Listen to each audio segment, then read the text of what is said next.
भारत का सर्वोच्च न्यायालय, जो कि दिल्ली के तिलक मार्ग पर स्थित है। 28 जनवरी 1950 को भारत के एक संप्रभु लोकतांत्रिक गणराज्य बनने के 2 दिन बाद सर्वोच्च न्यायालय अस्तित्व में आया। उद्घाटन संसद भवन में चैम्बर ऑफ प्रिंसेस में हुआ, जिसमें भारत की संसद भी थी, जिसमें राज्यों की परिषद और लोगों की सभा शामिल थी। यहीं पर इस चैम्बर ऑफ प्रिंसेस में भारत का संघीय न्यायालय 1937 और 1950 के बीच 12 वर्षों तक बैठा था। यह कई वर्षों तक सर्वोच्च न्यायालय का घर रहा, जब तक कि सर्वोच्च न्यायालय ने अपना वर्तमान अधिग्रहण नहीं कर लिया। उद्घाटन की कार्यवाही सरल लेकिन प्रभावशाली थी, पर जब संघीय न्यायालय के न्यायाधीश मुख्य न्यायाधीश हरिलाल जे कानिया और न्यायमूर्ति सैयद फजल अली, एम पतंजलि शास्त्री, मेहर चंद महाजन, विजन कुमार मुखर्जी और आर दास ने अपनी सीटें ली। तो दोस्तों आइए जानते हैं सुप्रीम कोर्ट के विषय में ऐसे ऐतिहासिक तथ्य नॉलेज फैक्ट 109 यूट्यूब चैनल पर। साल था 1950, लेकिन इस दिन तक आने से पहले भी न्यायपालिका ने लंबा सफर तय कर लिया था। न्याय को लेकर भारत में सदियों से अलग अलग परंपराएं रही। आज जिस रूप में हम न्यायपालिका को देखते हैं, उसकी शुरुआत 1774 से मान सकते हैं। वहीं ब्रिटेन के राजा जॉर्ज तृतीय के राज में 26 मार्च को 1774 को कोलकाता में सुप्रीम कोर्ट ऑफ जुडिकेचर की स्थापना हुई। कुछ आज की सुप्रीम कोर्ट की तरह ही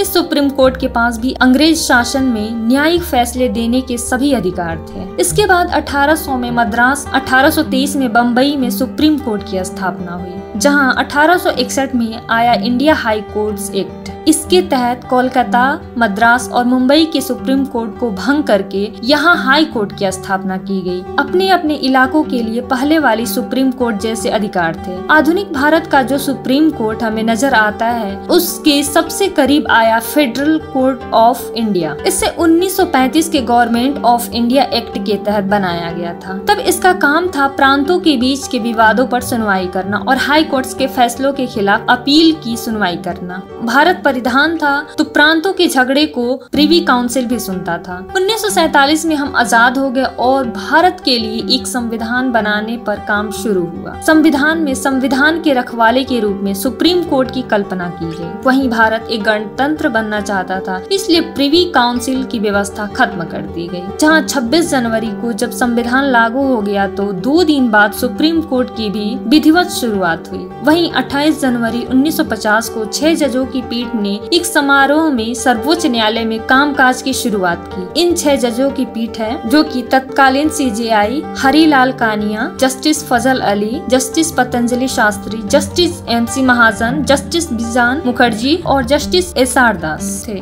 इस समारोह में तत्कालीन प्रधानमंत्री पंडित जवाहरलाल नेहरू अपनी कैबिनेट के कई मंत्रियों के साथ मौजूद थे और साथ में थे देश के पहले अटॉर्नी जनरल एमजी सीतलवाड़। संयोग ये कि पंडित नेहरू और उनकी कैबिनेट में कई वकील थे, जिन्होंने स्वतंत्रता आंदोलन के दौरान कई हाई प्रोफाइल केस लड़े थे। तब भारत के राष्ट्रपति डॉक्टर राजेंद्र प्रसाद भी वकील ही थे। सुप्रीम कोर्ट न्यायपालिका में सर्वोच्च संस्था है। वो संसद के बनाए कानून की व्याख्या कर सकता है और उसके दिए आदेश पूरे भारत में लागू होते हैं, और वो विधायिका और कार्यपालिका के ऐसे किसी कदम को रोक सकता है जो संविधान सम्मत न हो। वहीं 28 जनवरी 1950 की बात की जाए तो 28 जनवरी 1950 को इस उद्घाटन के बाद सुप्रीम कोर्ट ने संसद भवन के एक हिस्से में अपनी बैठक शुरू की। न्यायालय 1958 में वर्तमान भवन में स्थानांतरित हुआ। भवन को न्याय के तराजू की छवि पेश करने के लिए आकार दिया गया है। इमारत का केंद्रीय विंग तराजू का केंद्र बिंब है। वहीं 1979 में परिसर में 2 नए विंग, ईस्ट विंग और वेस्ट विंग जोड़े गए। इमारत के विभिन्न विंगों में कुल मिलाकर 19 कोर्ट रूम है। मुख्य न्यायाधीश का न्यायालय सेंट्रल विंग के केंद्र में स्थित न्यायालयों में सबसे बड़ा है। वहीं 1950 के मूल संविधान में एक मुख्य न्यायाधीश और 7 उप न्यायाधीशों के साथ एक सर्वोच्च न्यायालय की परिकल्पना की गई थी।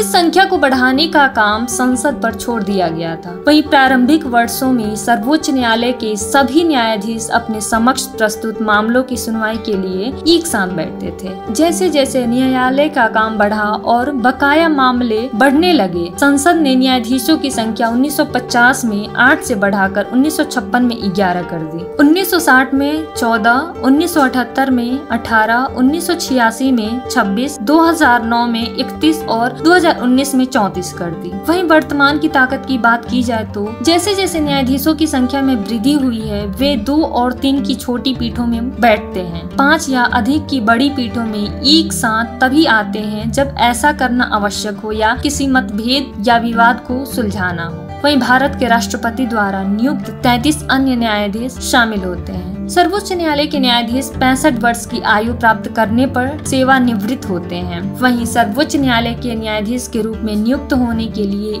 एक व्यक्ति को भारत का नागरिक होना चाहिए और कम से कम 5 वर्षों तक किसी उच्च न्यायालय या 2 या अधिक ऐसे न्यायालयों का लगातार न्यायाधीश या वकील होना चाहिए। किसी उच्च न्यायालय या ऐसे 2 या 2 से अधिक न्यायालयों का लगातार कम से कम 10 वर्षों तक कार्यकाल या राष्ट्रपति की राय में वह एक प्रतिष्ठित न्यायविद होना चाहिए। वहीं संविधान विभिन्न तरीकों से सर्वोच्च न्यायालय के न्यायाधीशों की स्वतंत्रता सुनिश्चित करना चाहता है। सर्वोच्च न्यायालय के किसी न्यायाधीश को संसद के प्रत्येक सदन में एक संबोधन के बाद पारित राष्ट्रपति के आदेश के अलावा पद से नहीं हटाया जा सकता, जो उस सदन की कुल सदस्यता के बहुमत द्वारा समर्थित है और 2/3 से कम नहीं है। वहीं उपस्थित और मतदान करने वाले सदस्यों को और साबित कदाचार या अक्षमता के आधार पर हटाने के लिए उसी सत्र में राष्ट्रपति के समक्ष प्रस्तुत किया जाता है। जहाँ सर्वोच्च न्यायालय की कार्यवाही केवल अंग्रेजी में ही संचालित की जाती है, वहीं सुप्रीम कोर्ट की कार्य प्रणाली और प्रक्रिया को विनियमित करने के लिए संविधान के अनुच्छेद 145 के तहत सुप्रीम कोर्ट नियम 1966 और सुप्रीम कोर्ट नियम 2013 बनाए गए हैं। वहीं अगर न्यायालय के आकार की बात की जाए तो